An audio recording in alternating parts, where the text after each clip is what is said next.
آپ نے سنا ہوگا حضور نے سورہ رحمان کے بارے میں فرمایا ہے، سورۃ الرحمان عروس القرآن. یہ سورہ رحمان جو ہے یہ قرآن کی دلہن ہے. جیسے دلہن کو آپ خوشنما لباس پہناتے ہیں، آراستہ پیراستہ اس کو گہنے اور اس کو زیور پہناتے ہیں، تو جس طریقے سے سجاتے ہیں آپ دلہن کو، اللہ تعالیٰ نے ایک سورت قرآن مجید میں یہ ایسی رکھی ہے سورہ رحمان کہ اسے خوب سجایا ہے. اس میں الفاظ کا در و بست، اس کا اپنا ایک ڈیوائن میوزک ہے. وہ تو اللہ تعالیٰ قراء جو ہے خاص طور پر مصر کے قراء، اللہ تعالیٰ ان پر رحمت نازل فرمائے، ان کی خطاؤں سے درگزر کرے. جس طرح قرآن کے انٹرنسک میوزک کو انہوں نے واضح کیا ہے. واقعہ یہ ہے کہ اگر یہ لوگ نہ ہوتے، شیخ عبد الباسط محمد عبد الصمد، شیخ محمود خلیل الحصری، یہ لوگ کہ جنہوں نے قرآن کے اس غنا، میوزک، یہ لفظ جو ہے آپ حیران نہ ہو کہ میں یہ کوئی شاید توہین کر رہا ہوں قرآن کی، حضور نے یہ لفظ استعمال کیا ہے. تغنو، اس قرآن کو اچھی سے اچھی خوشلہانی کے ساتھ پڑھو.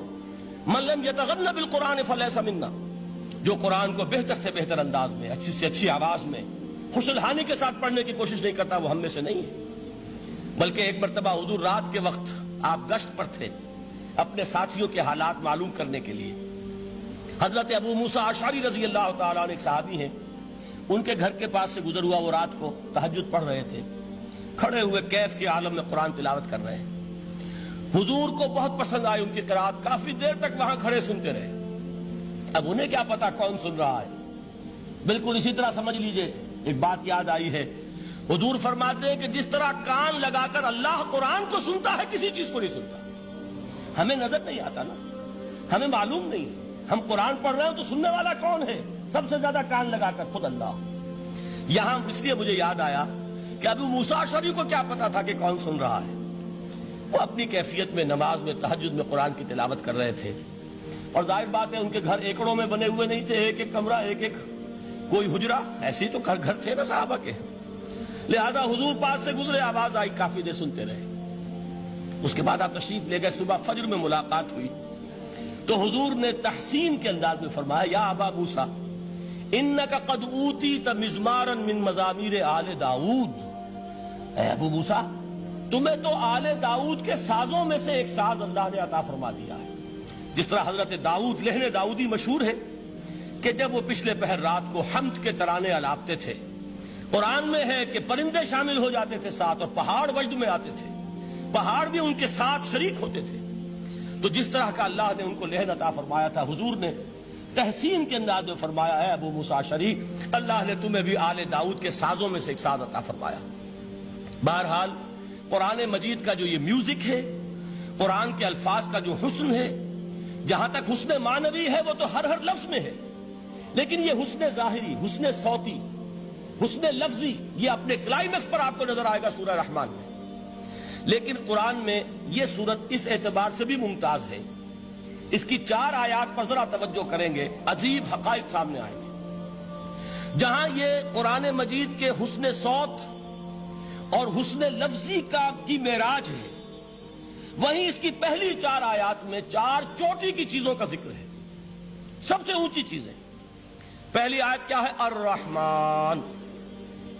ایک آیت ہو گئی. رحمان کیا ہے؟ اللہ کا نام ہے. کبھی آپ نے غور کیا اللہ کے ناموں میں سب سے پیارا نام کون سا ہوگا؟ رحمان. کیوں؟ اس کا مادہ کیا ہے؟ رحمت. ہمیں سب سے بڑھ کر جس چیز کی ضرورت ہے وہ کیا ہے؟ رحمت خداوندی. نام اچھی طرح سن لیجئے اس حضور کے قول کو. حضور فرماتے کوئی شخص جنت میں مجرد اپنے عمل کی بنیاد پر داخل نہیں ہو سکے گا جب تک کہ رحمت خداوندی دستگیری نہ کرے. کسی صحابی نے بڑی ہمت اور جرأت کا ثبوت دیا کہ پوچھ لیا، کیا حضور آپ بھی؟ جب آپ نے فرمایا کوئی شخص داخل نہیں ہو سکتا جنت میں محض اپنے عمل کی بنیاد پر جب تک کہ رحمت خداوندی جو ہے وہ دستگیری نہ فرمائے. پوچھا گیا کیا آپ بھی؟ آپ نے فرمایا ہاں میں بھی. آپ انداز کیجئے کہ اگر محمد الرسول اللہ بھی رحمت خداوندی کے ضرورت مند ہوں تو تاب دیگراں چے رسد، ہماری تو سب سے بڑی ضرورت رحمت خداوندی ہے. اب یہ رحمت جو ہے قرآن مجید میں اللہ تعالیٰ کی یہ شان 2 الفاظ کے ذریعے سے آتی ہے، رحیم اور رحمان. اور کوئی مادہ نہیں ہے جس سے 2 نام بنتے ہوں اللہ کے. لیکن یہ مادہ ہے واحد رحمت کا کہ جس سے رحمان بھی ہے رحیم بھی ہے۔ رحیم صفت مشبہ ہے، رحمت دائم ہو جائے گی، مستقل ہوگی تو رحیم کہیں گے، اور رحمان اس میں رحمت کی ہے وہ شان ہے کہ جیسے ٹھاٹھے مارتا ہوا سمندر ہو، ہیجان کی کیفیت، طوفانی کیفیت، رحمت خداوندی کا طوفانی جوش، وہ ہے رحمان۔ آپ تو رہتے اس علاقے میں ہیں، آپ کو معلوم ہے عرب اگر بھوکا مرا جا رہا ہو تو کیا کہے گا؟ انا جوعان۔ پیاسا مرا جا رہا ہو انا عطشان۔ بہت غضبناک ہوگا غضبان، غضبان آصفہ قرآن میں آیا ہے، بہت غضبناک۔ رحمان جس کی رحمت جو ہے جوش میں ہے، ٹھاٹھے مارتے ہوئے سمندر کے مانند۔ تو یہ اللہ تعالیٰ کے ناموں میں سب سے پیارا نام۔ اب آگے چلیے، الرحمن علم القرآن، رحمان نے قرآن سکھایا۔ رحمت خداوندی کا سب سے بڑا مظہر، رحمان کی رحمانیت کا سب سے بڑا مظہر قرآن ہے۔ ان میں جو منطقی ربط ہے اس کو سمجھتے جائیے۔ اچھا آپ یہ سوچئے، جو علم بھی انسان کو حاصل ہوا وہ کس نے دیا؟ اللہ نے۔ سائنس کا علم کس نے دیا؟ اللہ نے۔ علم آدم الاسماء کلہا، وہ علم الاسماء جو حضرت آدم کو دے دیا گیا تھا ازل میں، یہ اسی کا ظہور ہے، یہ اسی کی ایکسفولیشن ہے جو ہو رہی ہے اور ہوتی رہے گی ابھی۔ اور دوسرے علم ہے وہ کس نے دیے؟ اللہ نے دیے۔ لا یحیطون بشیء من علمہ الا بما شاء، مخلوق میں سے کوئی اللہ کے علم میں سے کسی شے کا احاطہ نہیں کر سکتا مگر وہ جتنا اللہ دینا چاہے۔ لیکن یہ کہ تمام علوم میں چوٹی کا علم قرآن۔ نوٹ کرتے جائیے، اب چوٹی کی چیزیں جمع کیجیے۔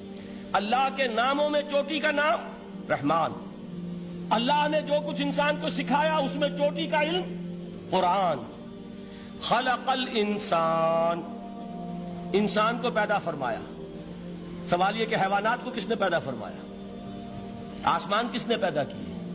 زمین کس نے پیدا کی؟ فرشتے کس نے پیدا کیے؟ کیا مطلب خلق الانسان؟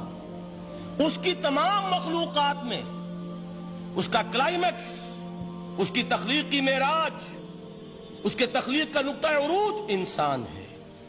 یہ ہے کہ جو مسجود ملائک بنا ہے۔ وَلَقَدْ كَرَّمْنَا بَنِي آدَمَ وَحَمَلْنَاهُمْ فِي الْبَرِّ وَالْبَحْرِ وَرَزَقْنَاهُمْ مِنَ الطَّيِّبَاتِ وَفَضَّلْنَاهُمْ عَلَى كَثِيرٍ مِّمَّنْ خَلَقْنَا تَفْضِيلًا۔ تو تخلیق میں